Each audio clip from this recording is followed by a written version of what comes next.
नमस्कार दोस्तों, ज्ञान एकेडमी प्रयागराज में आपका स्वागत है। आज हम लोग पेट एग्जाम को देखते हुए अर्थशास्त्र विषय का हम लोग अध्ययन करेंगे। तो इसमें हम लोग योजना आयोग और पंचवर्षीय योजनाओं को देखते हैं। तो आइए हम लोग इसको शुरू करते हैं। सबसे पहले देखते हैं योजना आयोग। ठीक है भाई, तो योजना आयोग में देखिए कुछ फैक्ट हैं, उनको पहले देखते हैं। कुछ तथ्य हैं जो हर एग्जाम में पूछे जाते हैं और बहुत ही महत्वपूर्ण तथ्य हैं। तो सबसे पहला जो महत्वपूर्ण तथ्य है कि योजना आयोग का जो गठन हुआ था, ठीक है, वो किस कमेटी पर हुआ था। तो इसको ध्यान दीजिएगा, केसी नियोगी समिति के संस्तुति पर। ध्यान दीजिएगा, केसी नियोगी समिति के संस्तुति पर योजना आयोग का गठन किया गया था। अगला जो आपका पॉइंट है, डेट क्या थी, तो भैया ध्यान दीजिएगा 15 मार्च 1950 को। ध्यान दीजिएगा डेट क्या है, 15 मार्च 1950 को योजना आयोग का गठन किया गया था। अगला जो इसका बिंदु है, गैर संवैधानिक संस्था थी। ये थोड़ा सा ध्यान दीजिएगा सब लोग, ये थोड़ा सा इस पर ध्यान दीजिएगा। जो नए प्रतियोगी छात्र वो थोड़ा सा ध्यान देंगे। एक शब्द है जो है संवैधानिक है, जो है या संवैधानिक है और गैर संवैधानिक है, इसको ध्यान दीजिएगा। ये शब्द आपको हमेशा मिलते रहेंगे, इसको ध्यान दीजिएगा। संवैधानिक होता है, एक शब्द संवैधानिक है, अब दूसरा जो है गैर संवैधानिक शब्द जो यहाँ पे लिखा हुआ है।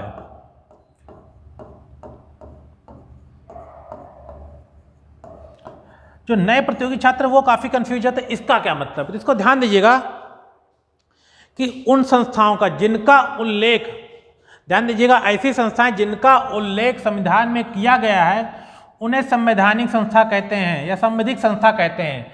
जैसे हम कह सकते हैं आपका चुनाव आयोग हो गया, ठीक है, लोक सेवा आयोग हो गया, संसद हो गया, आपका उच्चतम न्यायालय हो गया, उच्च न्यायालय हो गया। ये सब ऐसी संस्थाएं जिनका उल्लेख आपके संविधान में किया गया है। तो ये सारी संस्थाएं आपकी संवैधानिक संस्थाएं कहलाती हैं, कॉन्स्टिट्यूशनल बॉडी कहलाती हैं। लेकिन ऐसी संस्थाएं जिनका उल्लेख संविधान में नहीं किया गया है उन्हें हम गैर संवैधानिक, नॉन कॉन्स्टिट्यूशनल बॉडी बोलते हैं। ध्यान दीजिएगा, नॉन कॉन्स्टिट्यूशनल बॉडी। तो उसमें से योजना आयोग सबसे प्रमुख है। ध्यान दीजिएगा, योजना आयोग सबसे प्रमुख है। जो पूछा जाता है कि योजना आयोग कॉन्स्टिट्यूशनल है या नॉन कॉन्स्टिट्यूशनल बॉडी है, तो इसको ध्यान दीजिएगा, योजना आयोग आपका नॉन कॉन्स्टिट्यूशनल बॉडी है। इसका कहीं भी संविधान में उल्लेख नहीं किया गया है। चलिए हम लोग अब आगे बढ़ते हैं। अब अगला जो क्वेश्चन है, अक्सर पूछा जाता है कि योजना आयोग के अध्यक्ष कौन होते हैं। इस पे ध्यान दीजिएगा, योजना आयोग का कोई परमानेंट अध्यक्ष नहीं होता है। ध्यान दीजिएगा, योजना आयोग का कोई परमानेंट अध्यक्ष नहीं होता है। जो भारत के प्रधानमंत्री होते हैं, ध्यान दीजिएगा, सिटिंग पीएम, वर्तमान जो प्रधानमंत्री होते हैं वही योजना आयोग के अध्यक्ष होते हैं। इस अनुसार अगर हम देखा जाए तो आपकी जो पहली पंचवर्षीय योजना थी उसके जो अध्यक्ष थे वो पंडित जवाहरलाल नेहरू थे। पंडित जवाहरलाल नेहरू जो है जवाहरलाल नेहरू थे। और वर्तमान में अगर हम देखा जाए, अगर आपसे पूछा जाए कि योजना आयोग के अध्यक्ष कौन हैं, तो जो पीएम है नरेंद्र मोदी जी हैं। तो इस समय योजना आयोग के अध्यक्ष वही हैं। तो ध्यान दीजिएगा, योजना आयोग का कोई भी स्थायी अध्यक्ष नहीं होता है। जो भी भारत का प्रधानमंत्री होता है वही योजना आयोग का अध्यक्ष होता है। अब अगला पॉइंट है इसमें कि योजना आयोग में एक उपाध्यक्ष होते हैं, ठीक है, और 3 पूर्णकालिक सदस्य। ध्यान दीजिएगा, 3 परमानेंट मेंबर होते हैं और 3 जो है अंशकालिक, कुछ समय के लिए मेंबर रखे जाते हैं। तो इस तरह से अगर देखा जाए तो योजना आयोग में एक अध्यक्ष होते हैं और इनको सबको मिलाया जाए, उपाध्यक्ष और 3 पूर्णकालिक सदस्य और 3 जो है आंशिक सदस्य, इनको मिलाकर 7 सदस्य हो गए। 7, तो एक अध्यक्ष, उपाध्यक्ष और 6 सदस्यों को मिलाकर कुल मिलाकर इसमें 8 सदस्य होते हैं। अगला पॉइंट पे ध्यान दीजिएगा, देखिएगा 2014 में बीजेपी की गवर्नमेंट आती है, ठीक है, वो उसने बहुत बड़ा परिवर्तन किया था। परिवर्तन ये किया था कि 1 जनवरी 2015 को, ध्यान दीजिएगा, 1 जनवरी 2015 को योजना आयोग का नाम बदलकर नीति आयोग कर दिया गया था। योजना आयोग का नाम बदलकर आपका नीति आयोग कर दिया गया था। अब अगले पॉइंट पे ध्यान देते हैं। आइए नीति आयोग के बारे में पढ़ते हैं। तो नीति आयोग का देखिएगा, नीति आयोग का मतलब आइए देखते हैं। नीति आयोग शॉर्ट फॉर्म है, ध्यान दीजिएगा। नीति आयोग उसका एक शॉर्ट फॉर्म है। फुल फॉर्म उसका क्या है, हिंदी में दे दिया। देखिए एग्जाम में पूछा जाता है, एसएससी के एग्जाम में कई बार पूछा है कि नीति आयोग का हिंदी में अर्थ क्या है या उसका फुल फॉर्म क्या है। तो हिंदी में इसका अर्थ देखिएगा बहुत कम लोग जानते हैं, ध्यान नहीं देते हैं और नीति आयोग को ही ध्यान रखते हैं। तो इसका जो हिंदी में अर्थ है, ध्यान दीजिएगा, राष्ट्रीय भारत परिवर्तन संस्थान। ध्यान दीजिएगा, राष्ट्रीय भारत परिवर्तन संस्थान इसका हिंदी में है। इंग्लिश में है आपका नेशनल इंस्टीट्यूशन, ठीक है, फॉर ट्रांसफॉर्मिंग ऑफ इंडिया। और यहीं से आपका नीति निकला है। ध्यान दीजिएगा, एन लिया गया है और यहाँ से आई लिया गया है और यहाँ से टी लिया गया है और इंडिया से फिर आई लिया गया है और इन्हीं को मिलाकर आपका नीति बना हुआ है।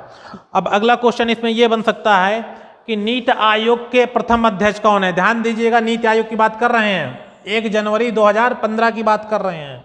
जब नीति आयोग पहली बार बना था तो नीति आयोग के जो आपके प्रथम अध्यक्ष माने जाएंगे 1 जनवरी 2015 के अनुसार, ध्यान दीजिएगा 1 जनवरी 2015 के अनुसार वो हैं हमारे वर्तमान प्रधानमंत्री माननीय श्री नरेंद्र मोदी जी हैं। इसको ध्यान दीजिएगा, योजना आयोग के अगर पूछता है तो वो आपको 1951 से जोड़ा जाएगा, लेकिन अगर वर्तमान में पूछा जाए कि नीति आयोग के प्रथम अध्यक्ष कौन है तो ये आपके पीएम मोदी जी हैं। अब इसके उपाध्यक्ष देखते हैं। देखिए जब नीति आयोग बना था, जो प्रथम इसके उपाध्यक्ष बनाए गए थे ये प्रोफेसर अरविंद पनगड़िया जी थे। ये प्रोफेसर अरविंद पनगड़िया जी थे। तो आइए आगे चलते हैं हम लोग।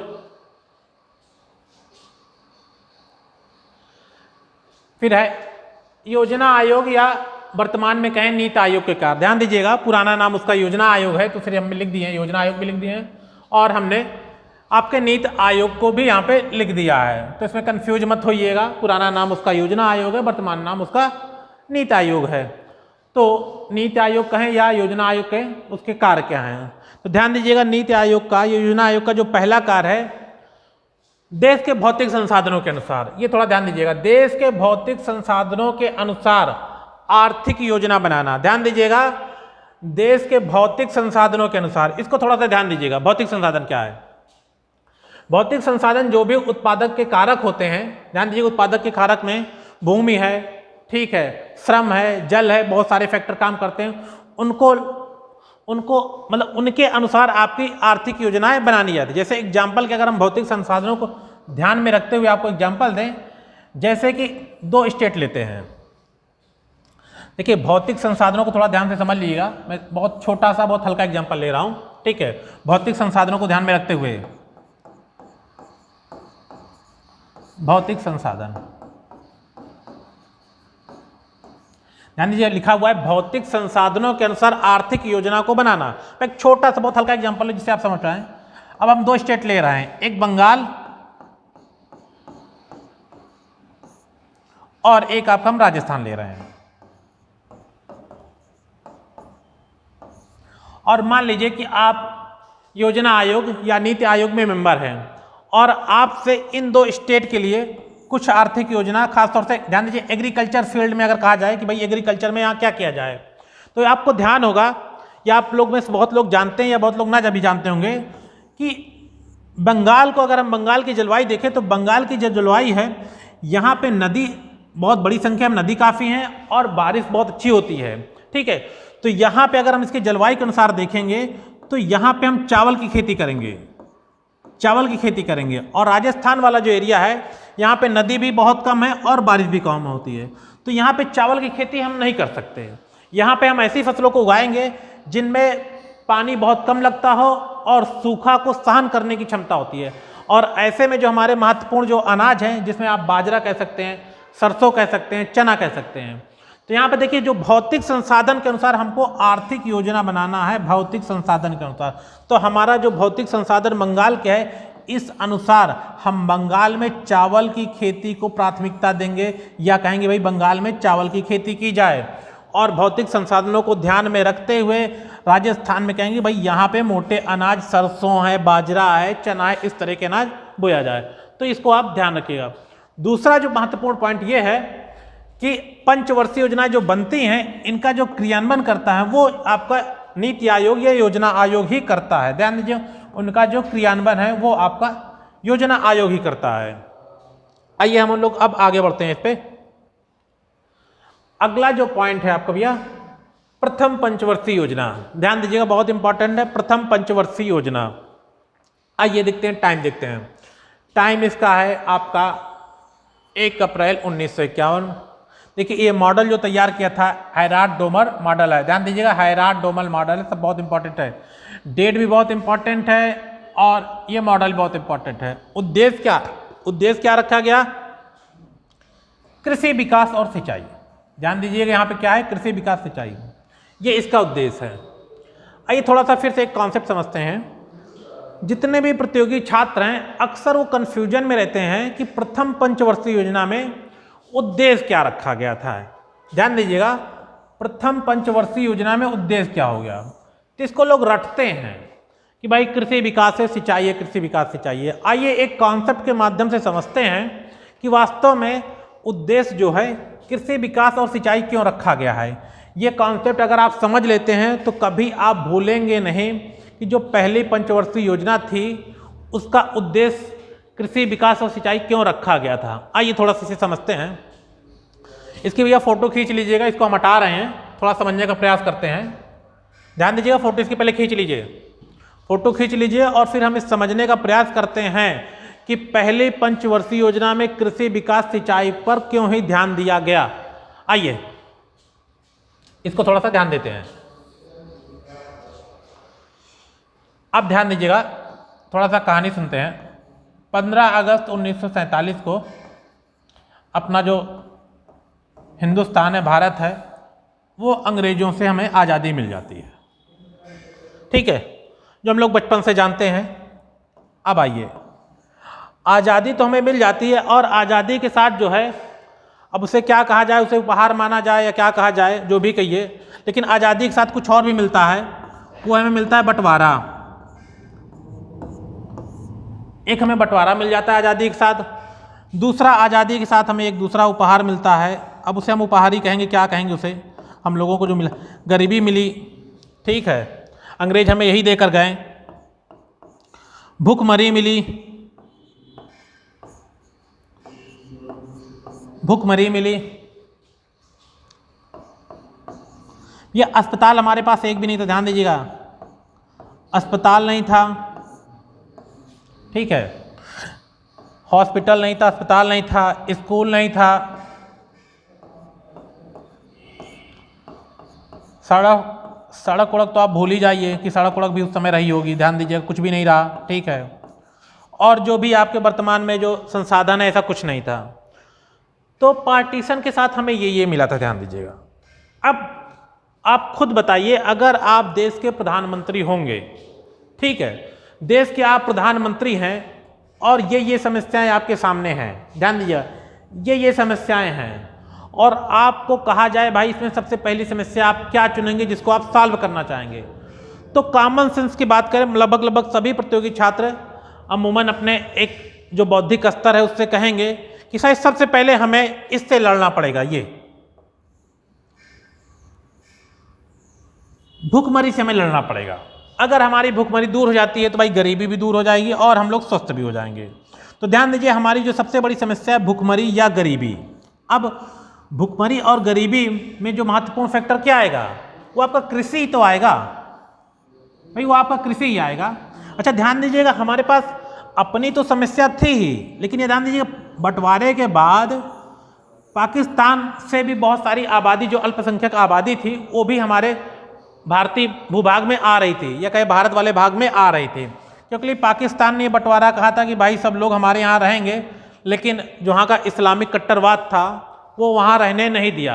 और बांग्लादेश की जो 30% अल्पसंख्यक आबादी थी वो, और आपका जो लाहौर वाला एरिया वहाँ से बहुत बड़ी एक आबादी आ रही थी जिनके पास खाने के लिए नहीं था।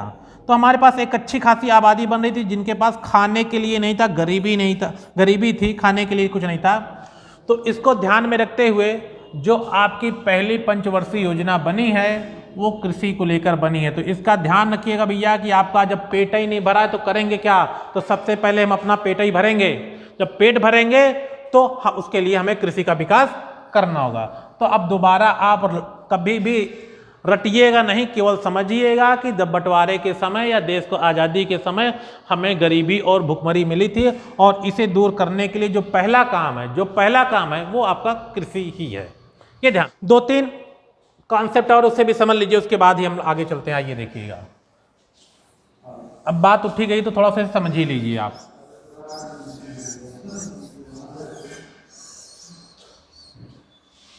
आइए देखते हैं। खास तौर से आप लोग अगर ध्यान दिए हैं, पाकिस्तान जो रोता रहता है कि हमें कुछ नहीं मिला, हमें कुछ नहीं मिला, और हिंदुस्तान ने हमारा शोषण कर लिया। आइए थोड़ा समझ लेते हैं कि उस बेवकूफ़ को इतना कुछ मिला है कि सब कुछ लेकर चला गया, हमें केवल उसने गरीबी दी है। ठीक है, आइए समझते हैं। ध्यान दीजिएगा भैया, ये मान लीजिए भारत का मैप है, हमारा प्यारा भारत, एडजस्ट कर लीजिएगा। ठीक है, क्योंकि हम कोई ज्योग्राफी के टीचर नहीं है भाई कि हमको बहुत अच्छे से मैप आ रहा है, अपना एडजस्ट करिएगा। तो ये वर्तमान का हमारा भारत है और ये उस समय का आपका पूर्वी पाकिस्तान, उस समय का ये पूर्वी पाकिस्तान है और ये बांग्लादेश है। ध्यान दीजिएगा, ये 15 अगस्त 1937 की बात, पहले की बात है, 15 अगस्त 1947 के पहले की बात है, ध्यान दीजिएगा। और ये है वर्तमान में हमारा पड़ोसी पाकिस्तान। अब ध्यान दीजिएगा, इस पे ध्यान दीजिएगा। जब हमको आज़ादी मिली और पार्टीशन मिला, ध्यान दीजिएगा, उस समय की बात कर रहे हैं, 15 अगस्त 1947 की बात कर रहे हैं।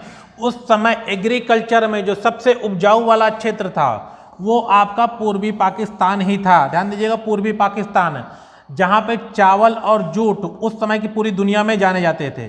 तो एग्रीकल्चर का जो सबसे बड़ा क्षेत्र था ये चला गया पाकिस्तान में, हमारे पास बहुत महत्वपूर्ण क्षेत्र नहीं आया। दूसरा ध्यान दीजिएगा, जो पंजाब वाला एरिया है, पंजाब में कोई एग्जैक्ट डाटा तो नहीं है मेरे पास, लेकिन जहाँ तक समझ रहा हूँ कि पंजाब का जो सबसे उपजाऊ वाला क्षेत्र था, सबसे महत्वपूर्ण वाला, जो लाहौर वाला एरिया है, क्षेत्रफल में हो सकता है वो लगभग 60%, पूरे पंजाब का जो 60% एरिया है वो पाकिस्तान को मिला। और ये वाला जो एरिया है 15 अगस्त 1947 से पहले सबसे ज़्यादा कृषि क्षेत्र में यही ज़्यादा मजबूत था। तो इसको आप ध्यान दीजिएगा, जो 15 अगस्त 1947 के पहले की स्थिति थी, जो भारत में सबसे उपजाऊ वाले क्षेत्र थे वो आपका बांग्लादेश में था और इधर जो पंजाब वाला पाकिस्तान यहाँ पे था। तो सबसे उपजाऊ वाला क्षेत्र था तो लेके वो चले गए। ठीक है, और हमारे पास जो ये वाला इस समय वर्तमान में आप क्षेत्र देख रहे हैं, जो अनाज की टोकरी कहलाता है, पंजाब है, हरियाणा, उत्तर प्रदेश, बिहार, ये उस समय ध्यान दीजिएगा 15 अगस्त 1947 में ये इतना विकसित नहीं था। इसे बाद में हमारे पूर्वजों ने, ध्यान दीजिएगा, हमारे पूर्वजों ने इसे विकसित किया है अपने श्रम से। अच्छा वाला जो एरिया था वो तो पाकिस्तान लेकर चला गया था, इसको हमारे पूर्वजों ने इसे फिर से बनाया है। अब देखिए, इसी को ध्यान में रखते हुए इसको उपजाऊ बनाने के लिए प्रथम पंचवर्षीय योजना में, ध्यान दीजिए, प्रथम पंचवर्षीय योजना में भाखड़ा नांगल बांध बनाया गया। ध्यान दीजिए, भाखड़ा नांगल बांध बनाया गया, फोटो आपने खींच ली होगी। ठीक है, भाखड़ा नांगल बांध बनाया गया। ये जो बांध है वर्तमान में, फोटो अगर आपने खींचा हो, ध्यान दीजिएगा, ये वर्तमान में आपका पड़ेगा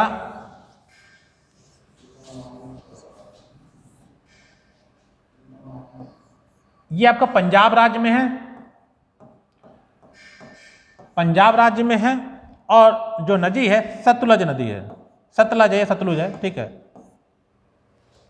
सतलज नदी है।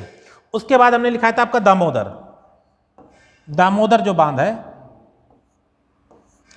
ये आपका झारखंड में पड़ेगा। ध्यान सुन लीजिएगा भैया, ये आपका झारखंड में पड़ेगा और दामोदर नदी पे है। ध्यान दीजिएगा, झारखंड में है और दामोदर नदी पे है। दूसरा जो आपका था यहाँ पे हीराकुंड, हीराकुंड बांध। तो जो हीराकुंड बांध था ये उड़ीसा में है और महानदी पर है, ये उड़ीसा में है और महानदी पे है। तो ये आपकी पहली पंचवर्षीय योजना के बहुत महत्वपूर्ण कार्य है, इसको सब लोग ध्यान रखिएगा। ये बिल्कुल बहुत कॉमन क्वेश्चन है, ये ग्रुप डी से लेकर आईएएस तक हर एग्जाम में पूछे जाते हैं। आइए अब अगली पंचवर्षीय योजना चलते हैं। अब इस पे आइए सेकंड में। अच्छा, सेकंड में फिर यही दिक्कत है कि लोग याद करते हैं कि अब दूसरे वाले में क्या उद्देश्य रखा गया था, पहले वाले में तो याद हो कर लिए थे, कृषि और सिंचाई था। तो इसमें भी ध्यान दीजिएगा, इसको भी आप याद मत कर, इसको समझने की कोशिश करिए। अब इसको समझना कैसा है, देखिएगा पहली पंचवर्षीय योजना में कृषि हुआ था, तो एक तरह से देखिए हमारा पेट भर गया, ध्यान दीजिएगा हमारा जो पेट है वो भर गया है, मतलब हमारे पास खाने के लिए हो गया है। तो अगर आपसे पूछा जाए भैया जब पेट आपका भर गया है तो कुछ आप एग्रीकल्चर के बारे में हो एग्रीकल्चर हो चुका है, आप कुछ उद्योग के बारे में सोचेंगे, आप कुछ उद्योग के बारे में सोचेंगे, ठीक है। तो आपको ऐसे ध्यान रखना है कि भैया पेट आपका भर चुका है, अब पेट आप भर चुका है, अब कुछ आप उद्यम करेंगे, रोजगार करेंगे, कुछ एक्शन में आएंगे। अच्छा, उसके लिए जरूरी क्या है, ध्यान दीजिएगा, वर्तमान में अगर ध्यान दीजिएगा आप अपने चारों तरफ नजर दौड़ाइए, चारों तरफ नजर दौड़ाइए, चाहे ग्रामीण एरिया हो या नगर एरिया हो। तो देखिए आपकी सड़कें बन रहे हैं, पुल बन रहे हैं, ठीक है, स्कूल बन रहे हैं, हॉस्पिटल बन रहे हैं, बड़े बड़े हाईवे बन रहे हैं। तो उसमें लग क्या रहा है, देखिए अगर उसमें लग क्या रहा है, उसमें एक सबसे महत्वपूर्ण है आपका इस्पात या स्टील या लोहा, समान भाषा या लोहा। अब चारों तरफ नजर डालिए, अगर लोहा न हो, इस्पात न हो, तो वर्तमान का जो आपका विकास है वो संभव नहीं है। तो इसके लिए सेकंड पंचवर्षीय योजना में जो उद्देश्य रखा गया वो आपका आधारभूत और भारी उद्योग को रखा गया, क्योंकि पेट भर चुका है, अब कुछ हम उद्यम करेंगे। तो दूसरी पंचवर्षीय योजना थी वो उद्योग के लिए थी, जिसमें से आधारभूत और भारी उद्योग दोनों शामिल थे। थोड़ा सा अपडेट देख लीजिए, बिल्कुल फैक्ट है ये, 56 से लेकर 61 तक है। हाँ, मॉडल देख लीजिए, पीसी महालनोबिस है, पीसी महालनोबिस मॉडल है। अब इसमें कार्य देख लीजिए, कार्य ये है इसके कि दुर्गापुर इस्पात संयंत्र की स्थापना की गई, दुर्गापुर इस्पात संयंत्र की स्थापना की गई, ये बंगाल में है और ब्रिटेन की सहायता से इसकी रखी गई। बिल्कुल कॉमन से क्वेश्चन है, बिल्कुल हल्के क्वेश्चन है, कुछ नहीं है। दूसरा आपका है भिलाई इस्पात संयंत्र, ठीक है, ये आपका छत्तीसगढ़ है और रूस की सहायता से इसकी स्थापना की गई है। और अगला जो है आपका राउरकेला इस्पात संयंत्र, ये उड़ीसा में है और जर्मनी की सहायता से इसकी स्थापना की गई थी। तो यहाँ पे ये सारे पॉइंट है, इसको ध्यान रखिएगा, और सारे बहुत कॉमन पॉइंट है, ये आपको हमेशा ध्यान रखना चाहिए। अब अगले पंचवर्षीय योजना की तरफ हम लोग बढ़ते हैं। ये भैया थर्ड पंचवर्षीय योजना है, ठीक है, तीसरी पंचवर्षीय योजना है। इसका टाइम पीरियड देख लीजिए, टाइम पीरियड है आपका 61 से लेकर 66 तक। अब थोड़ा सा फिर से इसमें थोड़ा सा कहानी सुनिएगा, देखिएगा पहली पंचवर्षीय योजना भी हमारी सफल थी, ठीक है, और जो सेकंड पंचवर्षीय योजना थी वो भी सफल थी। तो कहने का मतलब हमारा ठीक ठाक स्पीड चल रहा था, गाड़ी आ गई थी, स्पीड में आ गई थी और काम हमारा अच्छे से चलने लगा था। तो इसमें ध्यान दीजिएगा, इसमें जो है आपका कृषि और उद्योग दोनों को प्राथमिकता दी गई।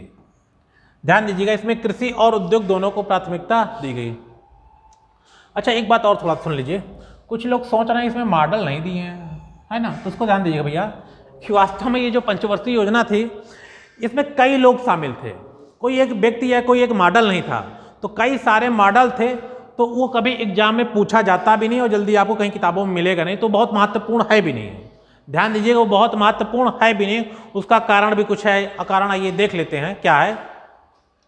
तो यहाँ पे ध्यान दीजिए, कृषि और उद्योग दोनों पर ही ध्यान दिया गया। अब आइए ये कारण जानने का प्रयास करते हैं कि इसका मॉडल क्यों नहीं पूछा जाता है। अब आइए देखते हैं, यहां पे ध्यान दीजिएगा, ये जैसे ही आपकी जो तीसरी पंचवर्षीय योजना आरंभ होती है, ठीक है, हिंदी चीनी भाई भाई का जो नारा देकर हमारे दुश्मन चीन ने हमारे पीठ पे चाकू भोंक दिया। ध्यान दीजिए, हिंदी चीनी भाई भाई का नारा देकर हमारे पीठ में चाकू भोंक दिया गया। और दूसरा हमारा एक पड़ोसी है प्री पाकिस्तान, ठीक है, अब उसे एडजस्ट कर लीजिएगा, उसे क्या कहेंगे क्या नहीं कहेंगे, है ना। अब ये जो पाकिस्तान है, ठीक है, अब इससे हमारी क्या लड़ाई हो गई, 1965 में हमारी इससे लड़ाई हो गई, ठीक है, ये तो जन्म से ही हमारा दुश्मन रहा है, ठीक है, तो इससे होना तो स्वाभाविक था। और अब ध्यान दीजिएगा आप, तीसरा दुर्भिक्ष और अकाल, मतलब सूखा पड़ना, ध्यान दीजिएगा, सूखा पड़ना। अब हमारा जो ये है, ध्यान दीजिएगा भैया, 3 जो घटनाएं होती हैं, भारत चीन युद्ध, भारत पाक युद्ध और अकाल पड़ना, ये तीनों घटनाओं का इतना जो संयुक्त प्रभाव निकला, इनका जो संयुक्त प्रभाव था, इसने तीसरी पंचवर्षीय योजना की बिल्कुल कमर ही तोड़ दी। ध्यान दीजिएगा मैं क्या कह रहा हूँ, इसको ध्यान रखिएगा। इन तीनों घटनाओं का इतना अधिक प्रभाव निकला कि जो तीसरी पंचवर्षीय योजना है, इसकी बिल्कुल कमर टूट गई, मतलब बैठ गई बिल्कुल बिल्कुल। अब हुआ क्या कि यहाँ पे जो हमारा कृषि विकास ऋण था या पूरा जो ग्रोथ था, वो आपका ऋणात्मक हो गया। ध्यान दीजिएगा, वो पूरा आपका ऋणात्मक हो गया है। तो जो तीसरी पंचवर्षीय योजना है, वो अपने मॉडल के लिए, पर्पज के लिए नहीं जानी जाती है, वो कभी भी किसी एग्जाम में नहीं जानी जाती है। वो केवल जानी जाती है कि भैया जो तीसरी पंचवर्षीय योजना है, वहाँ का आप भारत चीन युद्ध हुआ था, भारत पाकिस्तान युद्ध हुआ और अकाल पड़ा, और इनका जो सबका संयुक्त प्रभाव था वो आपका था ऋणात्मक विकास दर, वो था आपका ऋणात्मक विकास दर। तो मित्रों, आज हम इसी के साथ अपनी क्लास बंद करते हैं, और आप कमेंट करके बताइएगा जरूर ये आपका वीडियो कैसा लगा, ठीक है। इसको शेयर भी करिएगा, लाइक भी करिएगा, और जो भी आपके प्रश्न हो इसको कमेंट बॉक्स में जरूर लिखिएगा। तो आज इसी के साथ हम लोग का क्लास यहाँ पे समाप्त करते हैं। धन्यवाद।